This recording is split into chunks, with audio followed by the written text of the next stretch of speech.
O pesquisador Mário Henrique Gonzalez, da Unesp de Rio Preto, fala sobre química verde e sustentabilidade. Ele e sua equipe desenvolvem diversos trabalhos utilizando métodos limpos e sustentáveis, visando a responsabilidade ambiental, desde o preparo das amostras de laboratório até o resultado final das pesquisas. O Ciência Sem Limites começa agora. Está no ar o Ciência Sem Limites. E como vocês puderam ver na abertura do programa desta semana, nós vamos conversar e falar sobre química verde e sustentabilidade. Sobre esse assunto, ao nosso lado está o professor e pesquisador Mário Gonzalez, do campus da Unesp da cidade de São José do Rio Preto, mais precisamente do Instituto de Biociências, Letras e Ciências Exatas. Professor, prazer em tê-lo no Ciência Sem Limites. Ok, o prazer é meu, muito obrigado pelo convite, é um prazer tê-los aqui no nosso laboratório. Nosso laboratório é o Laboratório de Inovação em Química Analítica Verde. Estamos no Departamento de Química e Ciências Ambientais da Unesp de São José do Rio Preto. Professor, antes da gente entrar no tema, para quem está nos assistindo, qual é a sua formação acadêmica? Eu sou graduado em licenciatura em Química pela Universidade Federal de São Carlos. Tenho meu mestrado pela Universidade de São Paulo, no Instituto de Química em São Carlos. E o meu doutorado voltei para a Universidade Federal de São Carlos, mas em parceria com a Wake Forest University, na Carolina do Norte. Quer dizer, o senhor fez um doutorado sanduíche. Tive a oportunidade de fazer um doutorado sanduíche, onde a gente desenvolvia equipamentos portáteis para análise em campo. Perfeito. Falando do tema, o que é essa química verde? O que é essa sustentabilidade? Parece que está bem elencado os dois temas, né? Química verde e sustentabilidade. Como é que é isso? Está sim. Nós temos vários conceitos ali, né, correlacionados entre ela, né? A química verde, ou a Green Chemistry, ela foi difundida lá no finalzinho de 1990. E, na verdade, ela trouxe um conjunto de regras onde buscavam, na verdade mesmo, a minimização do impacto ambiental e do impacto à saúde humana de processos químicos. Então, elas são várias regras, entre uma delas era a diminuição, né, da produção do volume de resíduos gerados, né, a substituição de reagentes ou solventes com toxicidade, né, para visar essa sustentabilidade, ou seja, não só em termos de custo, mas em termos de meio ambiente mesmo. E sem falar nessa química ambiental, me parece que aqui em Rio Preto esse curso foi o primeiro no Brasil. Exatamente. Aqui em São José do Rio Preto nós temos o bacharelado em Química Ambiental, que é o primeiro curso de Química Ambiental, né, em termos da Unesp. E nós temos o curso de licenciatura também. Na verdade, a parte ambiental ela está interligada em todos os conceitos, né? Porque nós vivemos no meio ambiente, então, de certa forma, nós o impactamos, assim como ele nos impacta. E a sustentabilidade ela veio para arrematar a química verde, ou seja, para dar uma sustentação? Exatamente, né? Os novos processos químicos que causam esses menores impactos, eles tendem a ser mais sustentáveis, né? Esse termo de sustentável não é só o meio ambiente, mas também para a nossa saúde, né? Para a saúde dos seres vivos. Agora, nesse laboratório, a sua equipe se compõe em quantas pessoas? Você também dá aula na pós, né? Sim, na verdade, o laboratório ele conta com 1 aluno de doutorado, 3 de mestrado e 2 alunos de iniciação científica. E todos ligados e relacionados ao tema Química Verde? As duas linhas de pesquisa da qual a gente trabalha na pós-graduação é Química Medicinal e Verde, né? E desenvolvimento e aplicação de métodos analíticos. Então a gente, na verdade, condensa as duas áreas com os nossos conhecimentos na área de preparo de amostra, de análise química e instrumentação, visando a química verde, visando aplicar os conceitos da química verde.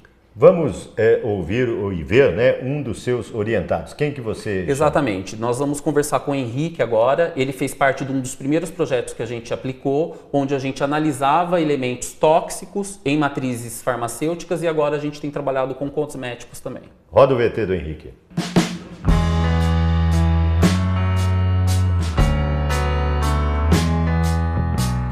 Com o professor Mário, eu realizo atualmente uma pesquisa de quantificação, de elementos potencialmente tóxicos ao organismo humano, que são arsênio e cádmio, especificamente na parte da indústria cosmética. Eu trabalho com perfumes, né?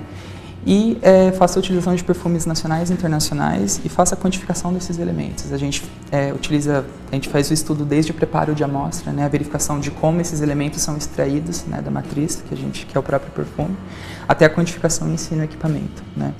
A gente faz estudo de como essas espécies elas realmente interagem, né, com o organismo, e a gente verifica se realmente está acima ou está abaixo da legislação. A gente já tem alguns dados preliminares e os que a gente tem realmente existem, né, concentrações, principalmente porque são espécies que estão presentes naturalmente, né, podem vir por fontes, né, antrópicas, né, que são fontes geradas pelo próprio homem, mas elas não são concentrações que estão acima da legislação. Então, por enquanto, pelo método que a gente está utilizando, né, de extração, que é o primeiro método que a gente está, né, trabalhando aqui no laboratório, a gente não encontrou concentrações acima do legislado, né. Agora o estudo continua, tá, verificando novos métodos, então essa verificação se realmente vai estar acima ou não do permitido.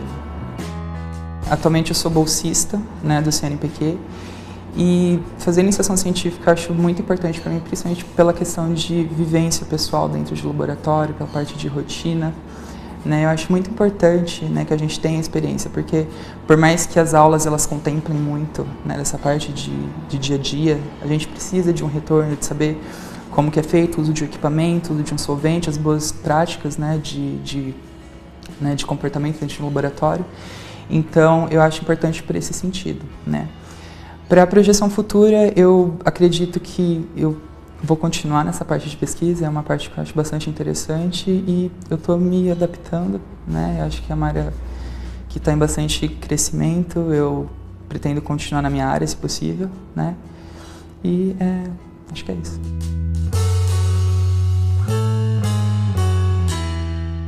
Parabéns, hein, professor, pelo depoimento do Henrique. São dedicados à pesquisa, né? São dedicados. Lembrando que o Henrique é um dos alunos da graduação do curso de Química Ambiental e ele desenvolve seu trabalho de iniciação científica com bolsa do CNPq, né, dentro dos nossos laboratórios. Do seu ponto de vista, para quem está nos vendo, qual a importância de um aluno na graduação já se interessar por pesquisa?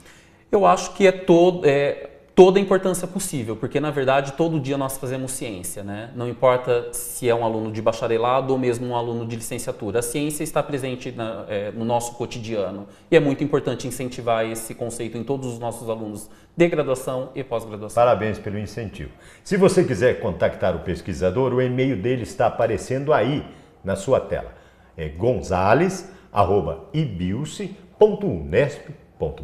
Se quiser conhecer um pouco mais sobre o campus aqui de Rio Preto, www.ibilce.unesp.br e você vai conhecer um pouco mais sobre a estrutura aqui, o Instituto. Para você ver e rever os nossos programas, www.tv.unesp.br. Um breve intervalo, voltamos já já.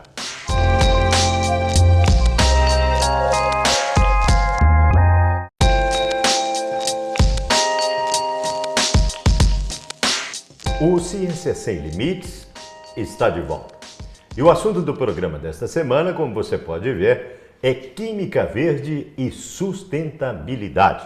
Ao nosso lado está o professor e pesquisador Mário Gonzales, do campus da Unesp da cidade de Rio Preto. Professor, falamos então um pouco da Química Verde, da sustentabilidade, entrando especificamente das pesquisas, do modus operandi. Como é que vocês realizam essas pesquisas para determinar substâncias tóxicas, por exemplo? Na verdade, para realizar essas pesquisas, a gente precisa de financiamento. E nosso principal órgão de financiamento é a FAPESP no estado de São Paulo. Então, nós fomos agraciados em 2015 com um projeto da FAPESP, um auxílio regular, onde a gente estudou a bioacumulação de arsênio nos tecidos de tilápia. Por que esses tecidos? Porque a região noroeste do estado de São Paulo é uma das maiores produtoras de tilápia.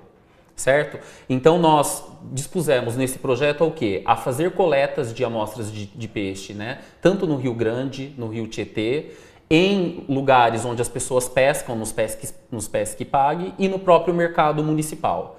E avaliar a possível contaminação ou a possível presença do arsênio nesses tecidos. E como é que esse arsênio chega até os rios, ou a tilápia? O arsênio ele pode estar presente por uma própria composição da região, né, do solo ou das rochas que ali fazem parte dessa composição, ou mesmo de atividades oriundas da atividade humana, como, por exemplo, o uso de agrotóxicos, de agroquímicos, que geralmente, antigamente, na verdade, tinham a presença desses elementos. Então, esses elementos podem ser aplicados em lavoura e depois, com chuva ou com qualquer processo químico, eles podem ser lixiviados, ou seja, transportados desse compartimento ambiental para a água, que aí da água pode ir para o sedimento, para o solo e contaminar. E como o peixe vive nesse meio, ele pode, por um processo de bioacumulação, acumular esses metais e outras espécies, né?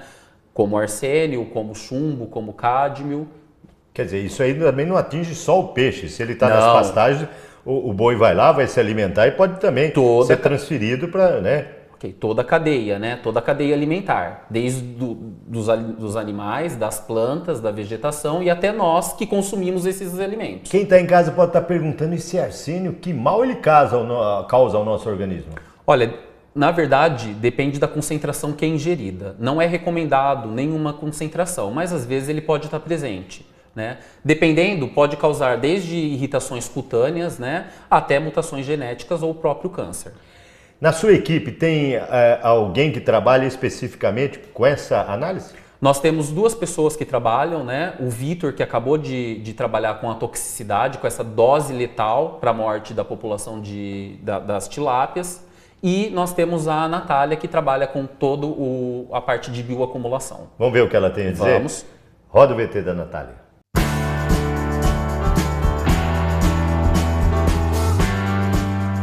A pesquisa que eu realizo com o professor Mário é a respeito da bioacumulação de arsênio em tilápias.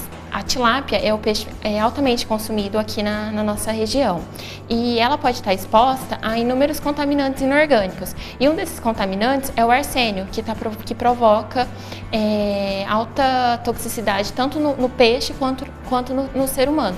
Então, o objetivo do nosso trabalho é quantificar essas concentrações de arsênio, em quais tecidos eles vão estar se bioacumulando em maior quantidade, para verificar qual um efeito desse contaminante no organismo do peixe. Os experimentos eles foram realizados com tilápias do cativeiro da universidade e em seguida a gente realizou testes em um laboratório com condições pré-definidas e com alguns parâmetros pré-determinados também para ser realizado essas análises. Atualmente eu sou bolsista da FAPESP. O meu estudo sobre a bioacumulação já tem alguns resultados. A gente pode concluir que os tecidos que apresentam uma maior absorção de arsênio é o fígado e o estômago. Entretanto, esses tecidos eles não são consumidos.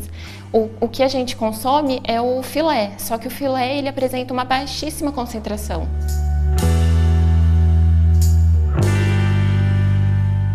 Parabéns pelo depoimento da Natália. Ela concluiu recentemente algumas análises, né, professor? Como é que é feita essas análises ou como é que é extraído, né, as substâncias? Como é que vocês fazem toda essa pesquisa em si? Na verdade, toda a pesquisa é feita em cima de planos de como a gente pode realizar isso. Desde a coleta dos animais, né, até uma amostragem representativa, né? Eu não vou coletar todos os peixes, mas qual é a população que eu coleto desse ambiente para que tenha uma representação no laboratório, até essa amostra chegar para a gente no laboratório, aí a gente passa por processos de secagem, que retira a umidade, retira a água, moagem para diminuir o tamanho da partícula, né? Para depois a gente ir para procedimentos que são convencionais. O procedimento convencional é a digestão ácida, né, assistida por radiação micro-ondas em frascos fechados, que ela faz com que todos esses elementos que estejam nessas amostras, depois de decompostos, eles sejam solubilizados numa solução líquida. E a partir desse momento a gente faz a determinação do teor, da quantidade desse elemento na amostra. Em todas essas amostras teve algo impactante? Todas essas amostras apresentaram sim um teor de arsênio, mas abaixo do limite recomendado, o que não causa problemas ao consumo na população. Alguns artigos dizem que a forma como a gente consome, né, a partir do aquecimento, ou fritura, ou peixe assado, essa parte desses elementos podem ser eliminados por esses processos de cocção mesmo. Então, para quem está nos vendo, seja em qualquer região do Brasil, né, porque a gente vai para o Brasil todo, pode comer peixe sossegado, aparentemente. Com certeza. Os peixes que a gente analisou aqui da região, a gente já até publicou o artigo, né? Já está na literatura internacional, não causou, os teores que a gente avaliou não causam impacto ao consumo, né? E no próprio trabalho a gente trouxe mais ou menos um crescimento. Conforme o crescimento de alimentos mais saudáveis, como os peixes, aumentaram, a gente também pode estar exposto a esses contaminantes que são oriundos desse processo. Felizmente, né, professor? Felizmente, não tivemos problema. Nós estamos chegando no final deste bloco, mas vamos continuar falando sobre química verde e sustentabilidade. É um instantinho só, voltamos já.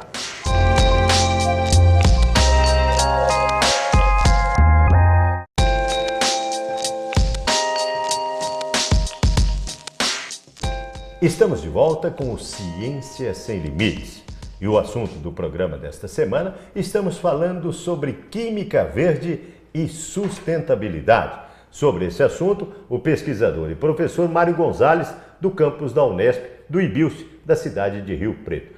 Professor, química verde, para a gente fechar o nosso programa, vamos ficar agora nesse assunto. Tem alguma coisa de novo? Tem alguma coisa inovador? Tem algum projeto de vanguarda aqui de vocês? Queria que o senhor falasse sobre isso.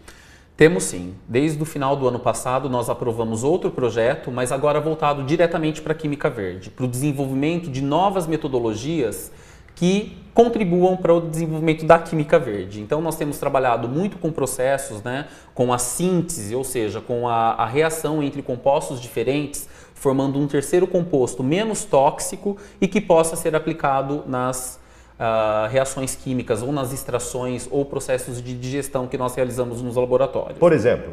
Os solventes eutéticos, que são solventes, que são compostos que são produzidos agora, que têm um impacto ambiental, tanto para o meio ambiente quanto para a saúde humana, em substituição a métodos que são convencionais. Tem alguém trabalhando com isso? Nesse momento nós temos a doutoranda Ana Paula fazendo a síntese de novos materiais. Vamos ver o que ela tem a dizer? Roda, Vitor.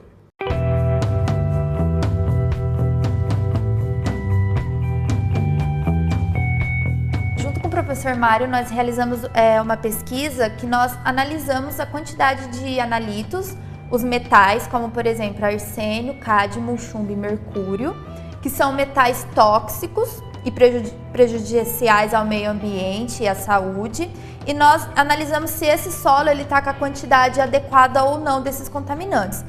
Esses contaminantes eles são de origens de poluição ambiental, de fábricas, despejos de resíduos de modo incorreto ou até próprio do ciclo da natureza. A nossa extração ela é realizada num solvente que nós estamos sintetizando e nós já realizamos duas sínteses e também já verificamos por algumas análises a formação desse solvente, então já foi comprovada a formação desse solvente. O objetivo do nosso trabalho no futuro é propor um método ambientalmente correto dessa extração, porque hoje em dia essas extrações são realizadas com ácido nítrico, que não é tão ambientalmente correto comparado com o nosso solvente. Então, esse solvente, o propósito do trabalho no final é que a gente tenha um método ambientalmente correto para a extração deles. Além disso, o nosso propósito é para que no futuro a síntese desses novos solventes eles possam ser comercializados e também utilizados nas grandes indústrias.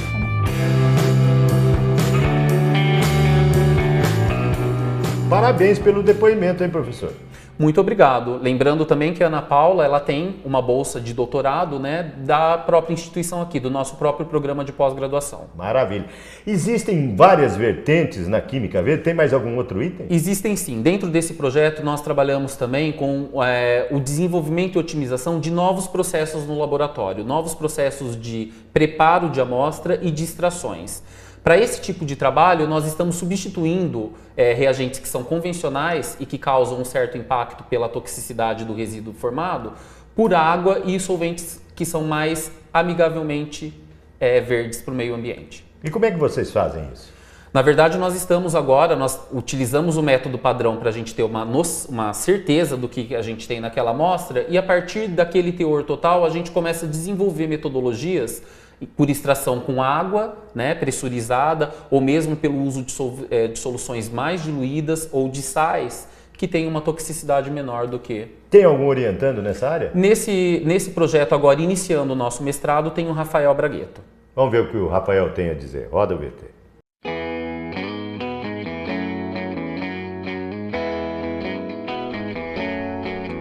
A pesquisa que eu estou realizando junto com o professor Mário, ela se baseia na extração de contaminantes de solo para a gente poder analisar isso nos equipamentos.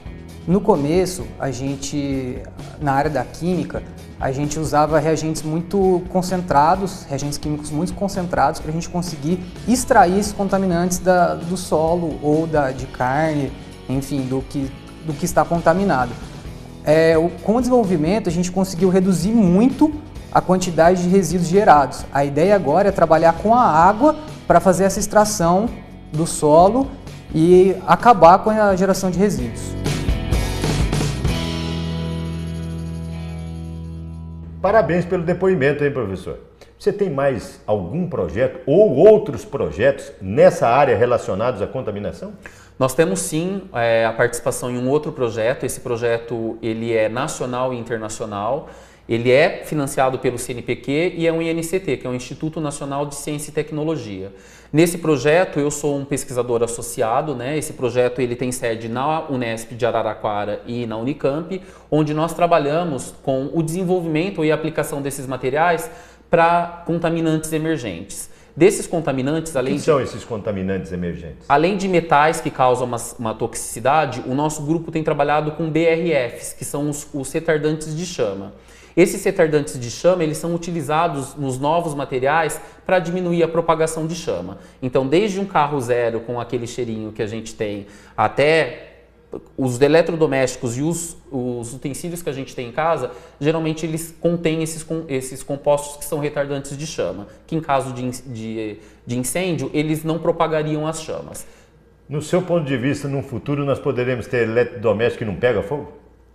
Olha, depende aí dos engenheiros que estão, né? Eu acredito Quer dizer, os materiais estão sendo pesquisados. Eu acredito que hoje em dia a pesquisa em novos materiais e materiais mais sustentáveis, né, principalmente a nanotecnologia, elas trarão para a gente num futuro próximo materiais que causam um impacto menor, né, que é menor problema para os seres humanos, para o meio ambiente, até mesmo para os ecossistemas. Exatamente, degradação e tudo Exatamente, mais. O que colabora para a sustentabilidade, o desenvolvimento da química Nós verde. Nós estamos chegando no final. O que eu não perguntei que você gostaria de deixar ou destacar aqui no nosso bate-papo? Inicialmente eu queria agradecer, né, a participação no programa, também queria agradecer à FAPESP, aos projetos que eu tenho aprovado, né, ao CNPq pela concessão dos recursos também e principalmente ao Unesp, né, o campus de São José do Rio Preto e o Departamento de Química, que me dá a possibilidade de realizar as pesquisas e de poder contribuir um pouco, não só localmente, né, mas nacionalmente e até internacionalmente. Nós podemos dizer que o seu trabalho, para quem está nos assistindo, é um trabalho de vanguarda que possibilita melhor vida, melhor qualidade de vida no futuro. Nós buscamos isso, né? Nós buscamos que a população e nós, né, de forma geral, alcancemos esse quesito de ter uma vida melhor, né, de ter uma condição melhor, um impacto menor e principalmente um respeito, né? Ser feliz. Um respeito ao ser humano, um respeito às pessoas e a felicidade de modo Parabéns e sucesso na sua empreitada. Okay, muito obrigado. Para você contactar o pesquisador, o e-mail dele está aparecendo aí na sua tela, gonzales@ibilce.unesp.br. Para você conhecer um pouco mais sobre o campus da Unesp aqui em Rio Preto, www.ibilce.unesp.br. E para ver e rever os nossos programas, www.tv.unesp.br. Ponto final em mais um Ciência Sem Limites. Na próxima semana, uma nova pesquisa, um novo pesquisador. Eu conto com você. Até lá.